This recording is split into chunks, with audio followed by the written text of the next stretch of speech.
started. So it's very serious. I sometimes hate talking about the subjects I'm talking about because I'd much rather make you laugh. I hope I will at some stage. But I have a job to do, and the job's to tell you the truth. You can challenge me, you can run away and hide, but it won't do you any good. What we've got to do is rebel. We've got to stop it happening. So we're going to go down into a hole, and then I'm going to bring you up the other side to say what can be done. I'll come back to these at any time for you, but these are some of the websites that we've got. This is the one for the newspaper, the UK column. Mike has done all the work on these sites. This one is the British Constitution group, which is saying we need to teach people that not only do we have a constitution, but we need to protect it. How can I prove to you very easily that we've got a constitution? It's simple. All of the Commonwealth countries have got a constitution based on our constitution. That's a simple fact. So we must have a constitution for them to have done that. But Gordon Brown and the Labour Party, and also Mr Cameron, who's an equal deceiver, are trying to say that we don't have a constitution. So this group, this initiative, which is growing very quickly, is to actually prove to people not only have we got a constitution, we need to use it. And this is the other part. It's no good being passive. We've got to get out there and do things. And we came up with the concept of lawful rebellion, because that is a lawful statement. If the government isn't doing what it should do, you have the lawful right to rebel. But that doesn't mean violence. It means that you are going to say, no, we're not having what you're offering, and we're going to take power away from you. So those websites we'll call up at any time you need them. Now this cartoon I've used a lot, and I haven't got anything better. It works every time. And I can also say that this was provided by another member of the Marlborough community who commissioned it for me. Something's wrong, isn't it? If I say to you as an audience, how many of you think that something is wrong in this country at the moment? Can you put your hands up if you think I'm right? So I can't tell because I can't see the people at the back, but if you're still awake, it's somewhere close to unanimous. Something's very wrong. And if we read the papers and we listen to the news, a lot of it is very easy to pick up. We know we've got politicians who have not only fiddled, have they fiddled or have they stolen money? But at the moment they're being let off. The rules are being changed so that they can carry on doing it. We've got corruption, treason. We've got a perverted sexual education coming. If you want to know what I mean by that, I mean that children are starting to be taught that heterosexuality is not normal. Heterosexuality is not normal.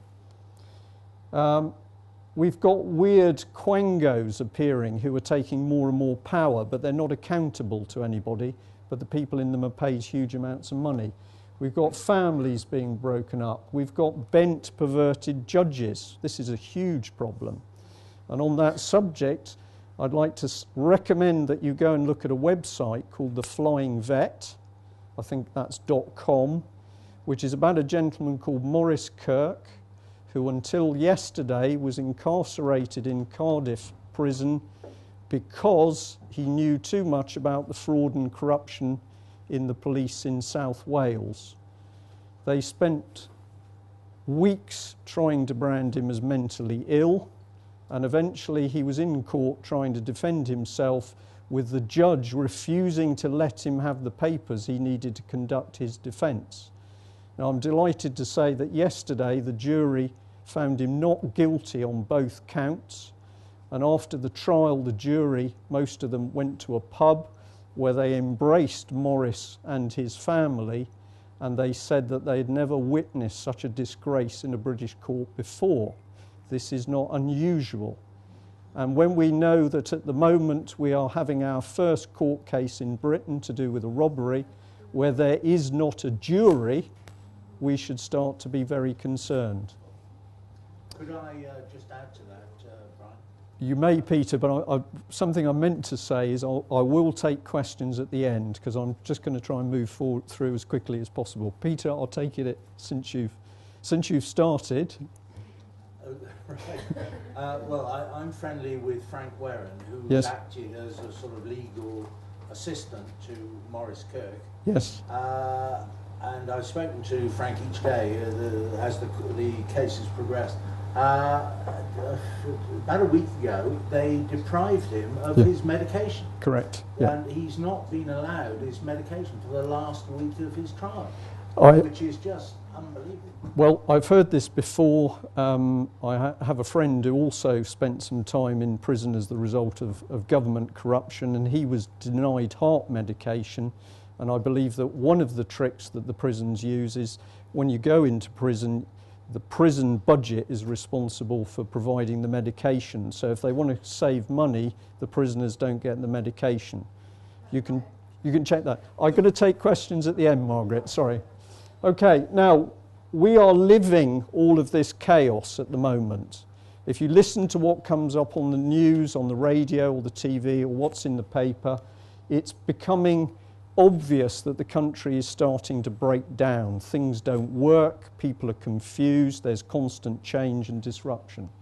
Now what I'm going to do is take you above this cloud to say what is actually going on at the top, because this is not accidental. It isn't that we, the British, even with the influx of new people living in the country, it isn't that as a nation we've suddenly become stupid or incompetent, or thick, or lacking in common sense. What is actually being done is that we are being subjected to an actual process of breaking down our community and society. The evidence, a lot of it, is in the papers.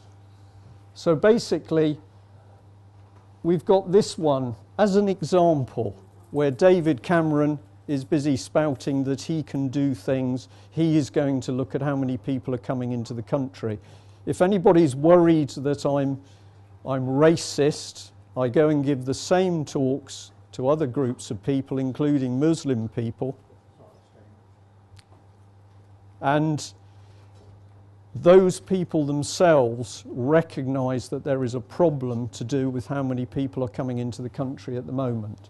But this article is saying to David Cameron, you are not in control, Brussels is. And that is absolutely factually correct. And you are simply watching Cameron, as we call him, a Cabbage Patch doll, being dangled around by other people. David doesn't like me very much, and we have been told by sources reasonably close to David Cameron, I better use the word allegedly, that allegedly when he gets into power he's going to legislate to stop people like me talking about what I'm talking about. Well done, David. So this is the Mail on Sunday, and this man's got it about right, because he's starting to warn people that we're seeing communists come out of the woodwork in the European Union. And this paragraph over here specifically starts talking about communists out of the old Soviet Eastern Bloc countries that are now beginning to appear in the European judicial system. Now, one of the things I'm going to say to you is that when I was a naval officer, because of the work I did, which was partly connected to the nuclear deterrent, I spent a lot of time with access to what is known as intelligence type material. And I was fascinated that when I was at work, I was seeing the Soviet and the communist threats still in place. And then more or less one evening I came home and the BBC said that because the Berlin Wall fell, that was the end of communism. And I was rather puzzled, because when I went back to work, the material we were receiving carried on as normal. In fact, we watched as the Soviet Union changed form, but began